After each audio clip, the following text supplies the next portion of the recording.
जी मैं सोच रही थी सोफा छोटा है, आपको चोट भी लगी हुई है, तकलीफ होगी, तो एक काम करते हैं, आप बेड पर सो जाइए, मैं सोफे पर सो जाऊंगी। नहीं, मैं ठीक हूँ, कुछ नहीं होगा। एक करवट लोगे तो गिर जाओगे, चोट भी लग सकती है। ऐसा कुछ नहीं होगा, मुझे आदत है। आदत तो मुझे भी है, लोगों के ताने सुनने की, ऐसे लोगों की फिक्रें सुनने की, अपनी कमजोरी पर लोगों के मजाक सुनने की।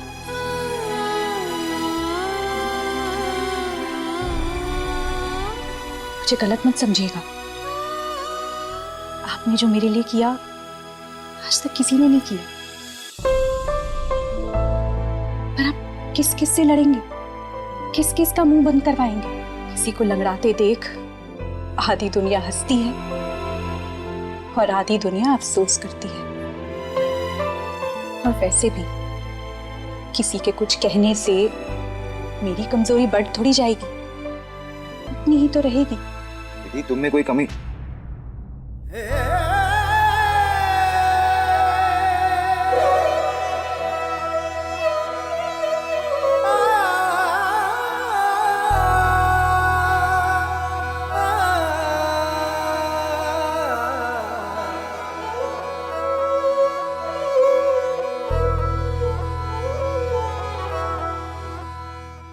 कमी तुम में नहीं है विधि, उन लोगों में है जिन्हें सिर्फ यही नजर आता है कि तुम ठीक से चल नहीं सकती। और आज तक लोग बोलते हैं, इसका मतलब ये नहीं है कि आगे भी बोलेंगे। बोल के बताए, मुंह तोड़ दूंगा।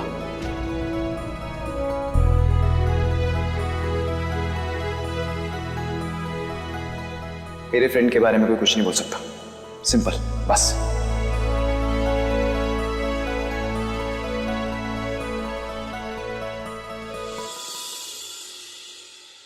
Thank you. सॉरी।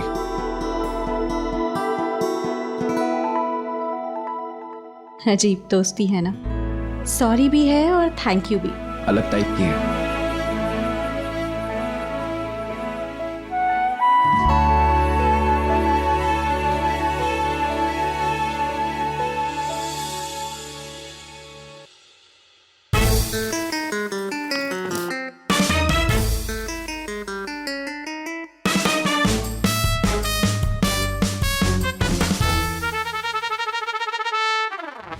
एक करवट लोगे तो गिर जाओगे, चोट भी लग सकती है।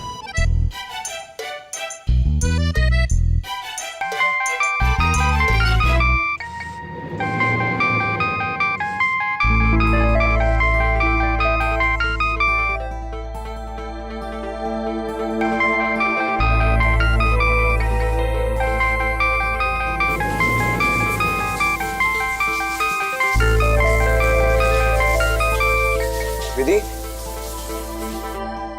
तुम्हारा फोन बज रहा है। वेट जी, प्लीज देखिए ना कौन है। हाँ? फोन तुम्हारे पर्स में बज रहा है। उठा लीजिए, माँ ही होंगी शायद, परेशान हो जाएंगी। ठीक है।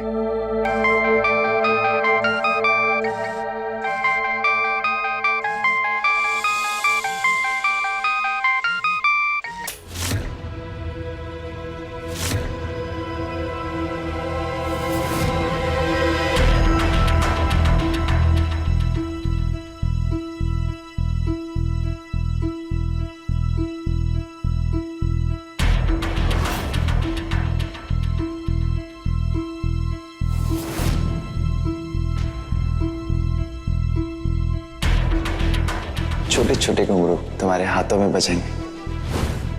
ये ब्रेसलेट पे घुंघरू बंधे थे, वो कहाँ है? पता ही नहीं चला कैसे गिर गए। सॉरी, आपको मेरी वजह से उठना।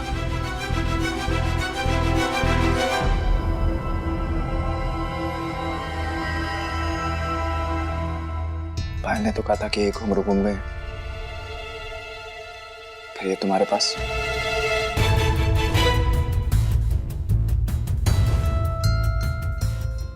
मुझे घर में गिरे हुए मिले थे, तो मैंने संभाल के रख लिए थे, सोचा फिर कभी ब्रेसलेट में डाल दूंगी।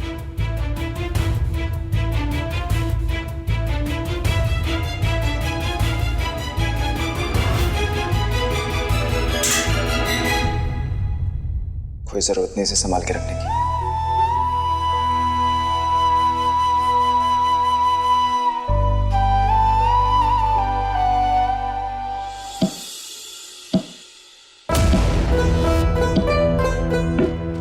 हमारे तो ये समझ में आ रहा कोनी, विधि को देवी मानने वाली हमारी सासू माँ पैसा देके गुंडों से उसका मजाक काहे उड़ावेगी। खुद से आनी बन इमरती, खुद से आनी बन। पता तो लगा कि रंगी मैं कि चल गई रही है।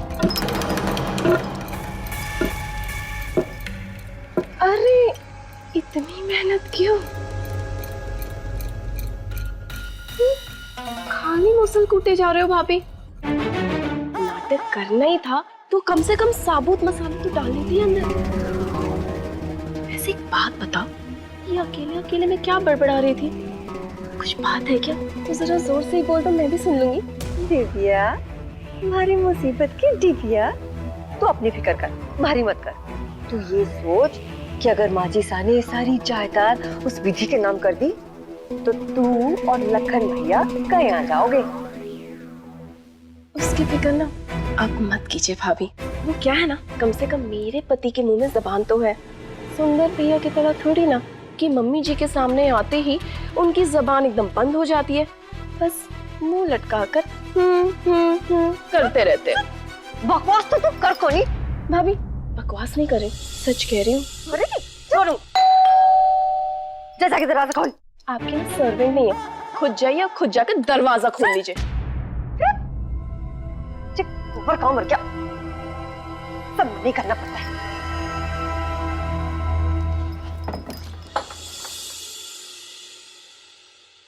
माफ करो इमरती जी, बिना बताए आ गई। हाँ, नहीं, हमारे को माफ कर दो सूरजमुखी जी। हमारी बेटी बिन बुलाए घर की बहू बन गई। जब बिन बुलाए घर की घंटी तो बजा ही सको ना। कोई काम था? इमरती, पहले समधन जी को अंदर तो बुलाओ। मसाला कूटते कूटते तमीज भी कूट डाली। नहीं, आइए समधन जी।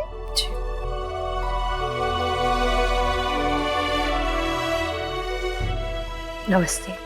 नमस्ते। इमरती, जी माजी साहब। चाय बनवाओ। गोवर्धन, अटया। जी भाभी साहब। चाय लेके। जी भाभी साहब। एक जरूरी काम था, विधि फोन नहीं उठा रही थी, इसलिए हमारे को चिंता हो गई। वो वेद को थोड़ी चोट लग गई थी ना, इसलिए हो सकता है विधि ने फोन नहीं उठाया होगा, पर अब ठीक है उसे। जमाईसा हो के हो गयो? कुछ नहीं, वो छोटी सी चोट लगी थी, अब ठीक है। हाँ वो माँ, विधि कैसी है आप? मैं ठीक हूँ। माफ करना, मैं आपका फोन नहीं उठा पाई।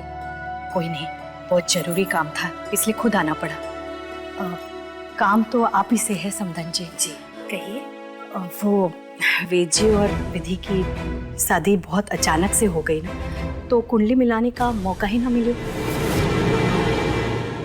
आज एक बड़े मंदिर के पंडित जी से मिलने जाना है, सोचा जमाईसा की पत्री दिखाऊं।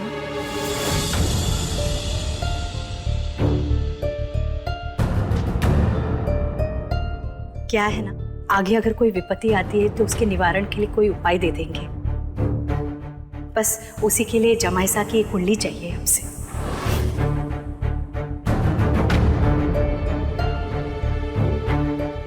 नहीं, मैं वेद की कुंडली इसे नहीं दे सकती। कुंडली का भेद खुल गया तो सारे किए कराए पर पानी फिर जाएगा। माजी साहब मैंने बताया देवरसा की कुंडली कटे रखी है, मैं लेके आती हूँ। हाँ इमरती, अच्छी रुको। वो समधन जी, कुंडली दिखाने के लिए तो हमारे भी कुल गुरु हैं, पर आप तो जानती हैं कि शादी जिन हालात में हुई, समय ही नहीं मिला कुंडली दिखाने का। और अब जब शादी हो गई है, वेद और विधि रिश्ते में बंध गए हैं, अब कुंडली दिखाने का क्या मतलब होगा? ना ना, कुंडली हमारी तसल्ली के लिए दिखाना है बस। अब तक जो कुछ भी हुआ सो हुआ, आगे कोई विपत्ति ना आए। समधन जी, बच्चे खुद समझदार हैं। आने वाली तकलीफें, सुख दुख वो खुद मिल करके सुलझा सके और समझदारी से सुलझाए तो अच्छा है। कुंडली मिलाने से कोई फायदा नहीं होने वाला है।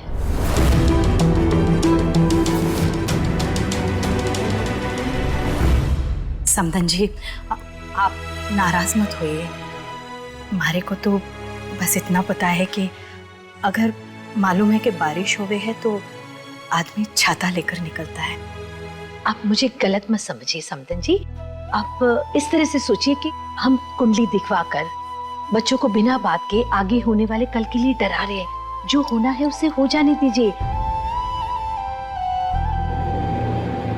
अब देखिए ना, ऊपर वाले की मर्जी से विधि वेद की दुल्हन तो बन ही गई, और आगे का सोच के घबराना क्या।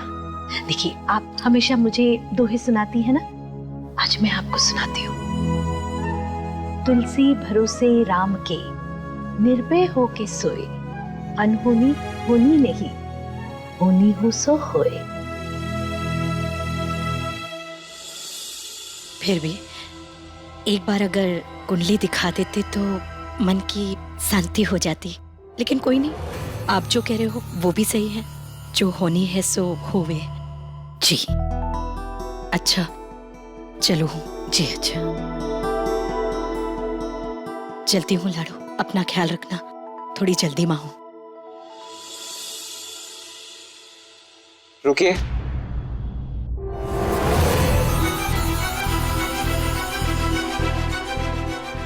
जमाई साहब,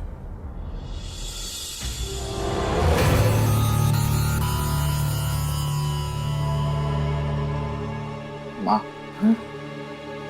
माँ आपकी बात अपनी जगह बिल्कुल सही है, पर मन की तसल्ली भी तो जरूरी है ना माँ। अब जब ये बात इनके मन में आ गई है तो जब तक ये बात सॉल्व नहीं होगी ये परेशान होती रहेंगी। इन्हें कुंडली दे दीजिए माँ। ठीक है बेटा, अगर तुम्हें लगता है कि कुंडली दिखाने से समस्या का हल हो सकता है तो मैं जाकर लेके आती हूँ। अभी इतना जोर दे के मना किया और अभी मान गई। भारे को नहीं लगता माजी सा इतनी आसानी से पत्री देगी। चक्कर का ही है, पतो लगाना पड़ोगो। अरे सीना जी, वो हमारे कमरे में स्त्री जाना छोड़ गई। मैं अभी आती हूँ। वेद, मैं पत्री लेकर आती हूँ बेटा। हाँ बेटा, अभी आई जी।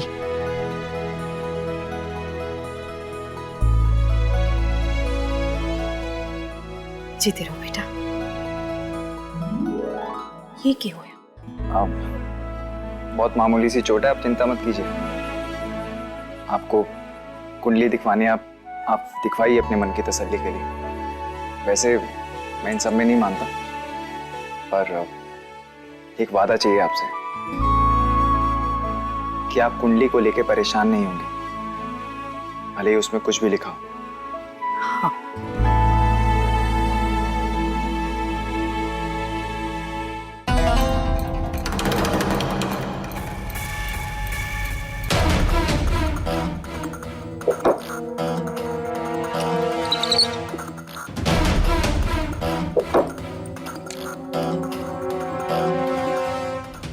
पत्री में जो लिखा है वो मैं बाहर नहीं आने दे सकती।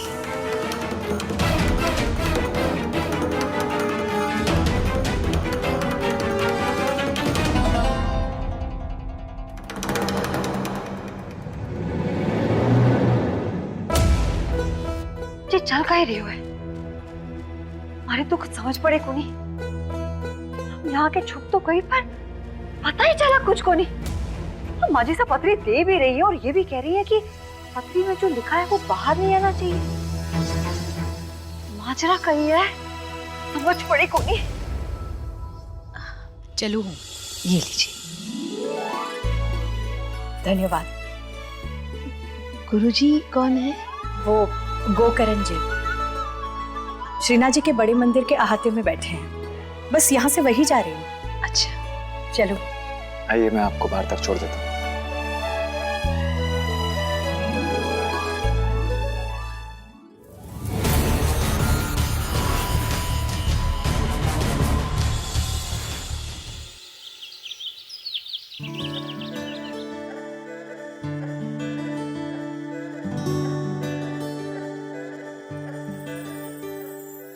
कहाँ है?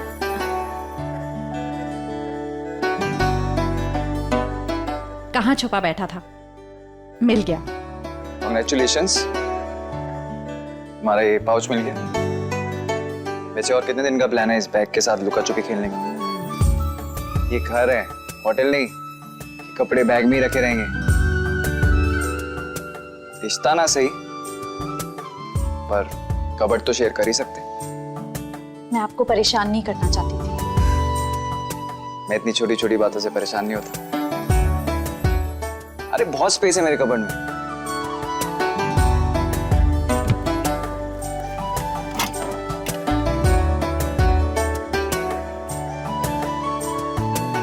सो बिना परेशानी के आधा शेल्फ खाली। थैंक्स। वेलकम।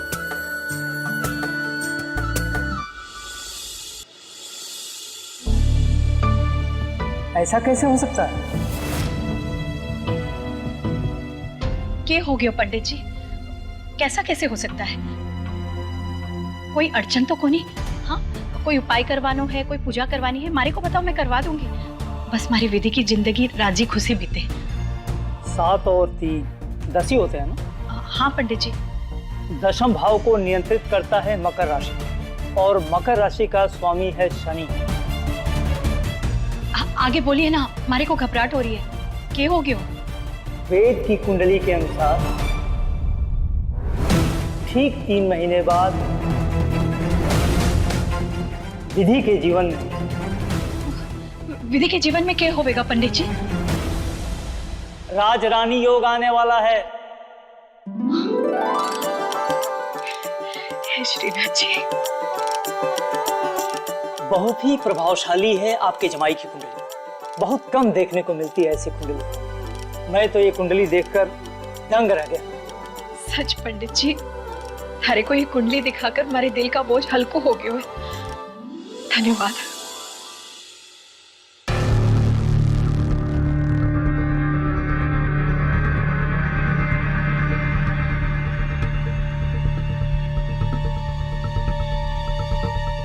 ये है वेद की असली कुंडली सूरजमुखी जी। तुम्हारे पास वेद की नकली कुंडली है जो केवल झूठ बताएगी। असली कुंडली में है वेद की पहली पत्नी का मृत्यु योग, 3 महीने में मौत। फिर आप बताइए कि वेद की पहली पत्नी के रूप में मेरी सबसे बड़ी दुश्मन विधि के अलावा कोई हो ही नहीं सकती। मेरा बदला भी पूरा होगा और मेरे बेटे को बुरा भी नहीं लगेगा। रही बात वेद और विधि की दोस्ती की, तो उसका भी इंतजाम मैंने कर रखा है। आज रात को वेद और विधि की दोस्ती पूरी तरह से टूट जाएगी।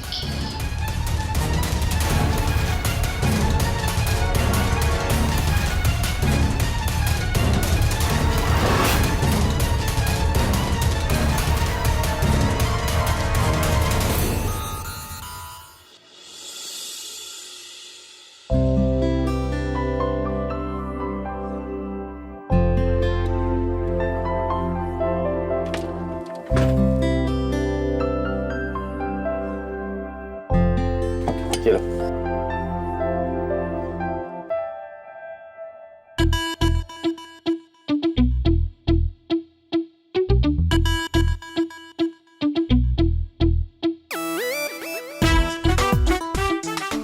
विधि, वो तुम्हारा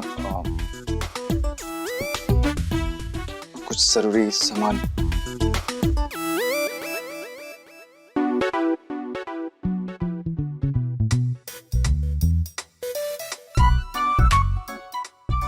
इट्स ओके, तुम कपड़े अच्छे से अलमारी में रख लो। हाँ, मैं